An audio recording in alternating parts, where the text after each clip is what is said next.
एक मरा हुआ व्यक्ति जिसकी हथेली पर 9 करोड़ का लाल सिला हुआ था, नदी में बहता जा रहा था। नदी में स्नान कर रहे झूठे के पास जब वो लाश आई तो वो उसकी हथेली पर रखे 9 करोड़ी लाल को देखकर दंग रह गया। झूठे ने विचार किया कि ये लाल ही इस मृत व्यक्ति की जीवन भर की कमाई रही होगी, इसलिए इसने अपने अंतिम समय में इस लाल को अपनी हथेली में सी लिया होगा।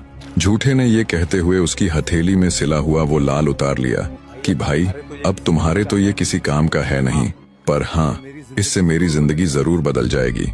उसने लाल को अच्छे से धोकर नदी किनारे रख दिया। अच्छे से स्नान आदि के बाद उसने अपने कपड़े पहने और वापस चल दिया। वो अभी कुछ दूर ही चला होगा तभी उसे ध्यान आया कि उस लाल को तो वो वहीं भूल आया है। वो तुरंत वापस मुड़ा और दौड़ते हुए उसी जगह पर गया जहां उसने स्नान किया था।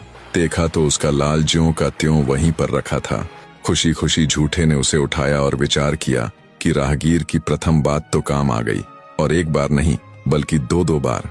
अगर मैं मुख्य किनारे को छोड़ आगे जाकर स्नान ना करता तो मुझे ये 9 करोड़ का लाल कैसे मिलता, और अगर मिल भी जाता तो इस भीड़ भाड़ वाले तट पर अब तक कोई ना कोई इसे उठा चुका होता। मन ही मन शुभा छात्र को दुआ देते हुए वो वापस चल पड़ा। चलते चलते उसे रात हो गई तो वो रास्ते में पड़ रहे एक घने जंगल में पेड़ के ऊपर चढ़कर बैठ जाता है। सोचा पेड़ पर जंगली जानवरों से भी सुरक्षा हो जाएगी और उसकी रात भी कट जाएगी। जिस जंगल में झूठा व्यक्ति रुका हुआ था, उस जंगल के मध्य एक ठग परिवार रहता था, जिसमें ठग की पत्नी, उसकी एक जवान बेटी और उसका नौजवान बेटा था। जंगल से गुजरने वाले राहगीरों के साथ लूटपाट कर वे अपना जीवन बसर कर रहे थे। ठग की बेटी मायावी शक्तियां जानती थी, जिनके बूते पर उसने पता लगाया कि जंगल में कोई व्यक्ति आया है और उसके पास 9 करोड़ी लाल है। उसने तुरंत अपने बाप और भाई को इस बात से अवगत करवाया और बोली, तुम किसी तरह उस व्यक्ति को बहला फुसला कर यहाँ ले आओ, आगे का काम वो खुद देख लेगी।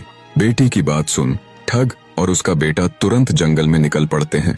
थोड़ी दूर चले तो देखा एक पथिक पेड़ के ऊपर बैठा हुआ है। ठग बोला, कौन हो तुम? झूठा व्यक्ति बोला, हे सज्जन पुरुष, मैं एक राहगीर हूँ जो गंगा स्नान के बाद अपने घर वापस जा रहा था। रात हुई तो पेड़ को सुरक्षित स्थान जान रात बिताने के लिए यहाँ बैठ गया। झूठे की बात सुन ठग बड़ी मीठी वाणी में झूठे से बोला, हे पथिक, हमारा ठिकाना यहाँ से ज्यादा दूर नहीं है। अगर तुम चाहो तो हमारे साथ आ सकते हो। हमारे साथ भोजन आदि करके रात्रि में विश्राम कर लेना और सुबह को अपने घर के लिए निकल जाना। यहाँ तुम्हें जंगली जानवरों का बहुत खतरा है। झूठे को भी ठग की बात उचित लगी। वो तुरंत पेड़ से उतर आया और उनके साथ साथ जंगल के मध्य बने उनके घर की तरफ चल पड़ा।